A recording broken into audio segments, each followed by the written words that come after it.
Yes, bwana, moto unaungua kama kawiz kama dawiz time nyingine tena. By the way, moja kati ya story ambayo niko nayo ni story ambayo inamhusu golikipa ambaye alikuwa anawaniwa sana na kikosi cha wekundu wa Msimbazi Simba. Na unajua Simba kwa upande wa magolikipa kuna namna bado wanaendelea kustruggle kutafuta golikipa ambaye atakuwa na uwezo mzuri, lakini pia ni golikipa ambaye akiwa langoni basi viongozi lakini pia mashabiki wa Simba ule wasiwasi wa kwamba tutatunguliwa muda wote kuanzia hivi sasa unakuwa haupo. Lakini taarifa ambazo nimezipata ni kwamba tayari golikipa ambaye walikuwa wameshaanza mawasiliano naye, nikiwa namaanisha Yona Amos ambaye alikuwa anakiwasha kwenye timu ya Pamba, lakini pia ni mmoja kati ya magolikipa ambao wamewahi kuitwa pia kwenye kikosi cha timu ya taifa. Basi mazungumzo yale yameweza kwenda kombo na tayari golikipa huyo ameweza kwenda zake Singida Black Stars, ambapo mpaka hivi sasa ameshakubali kumwaga saini ya kandarasi ya miaka mitatu ya kuitumikia Singida Black Stars. So kuna namna Simba tayari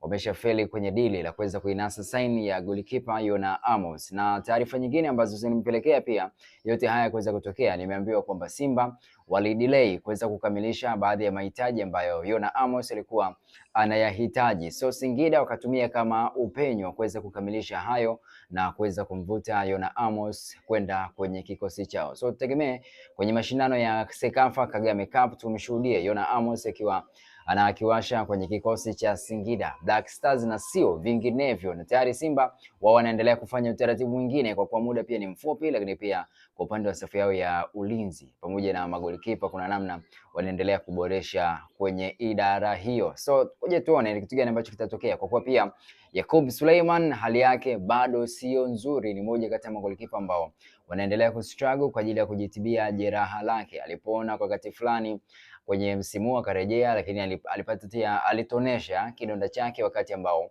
anafanya maandalizi ya kuelekea game iliyokuwa inafuata kwa wakati ule. So bado kwa upande wa golikipa Tanja Kasali mambo sio mazuri. Kuna namna watu wanauoga na kiwango chake kimekuwa sio cha kuweza kutumainiwa kwa muda mrefu, lakini pia ndio hivyo viongozi wa Simba wanaendelea kufanya utaratibu mwingine wa kuweza kuhakikisha wanampata golikipa mwingine ambaye atakuja kuongeza nguvu na ushindani kwenye safu ya ulinzi kwa upande wa Simba. So ndo hivyo mambo ni magumu kwa upande wa Yakub Suleiman, sio kurejea leo wala kesho kwenye kikosi cha Simba. Wakati huo Musa Pimpin Kamara anatimkia Ufaransa na tayari taratibu kila kitu kimeshakamilika, ni swala la muda tu kuweza kuona akipewa thank you kwenye kikosi cha Simba. Anabaki golikipa Hussein Abel pamoja na Tanja Kasale ambaye kwa sasa hivi kuna namna bado watu hawana imani naye. So taarifa ndo hizo, naendelea kupokea stories kibao ya sports pamoja na entertainment EX. Mimi ni official PMTs_the baddest mom kid, the one and only.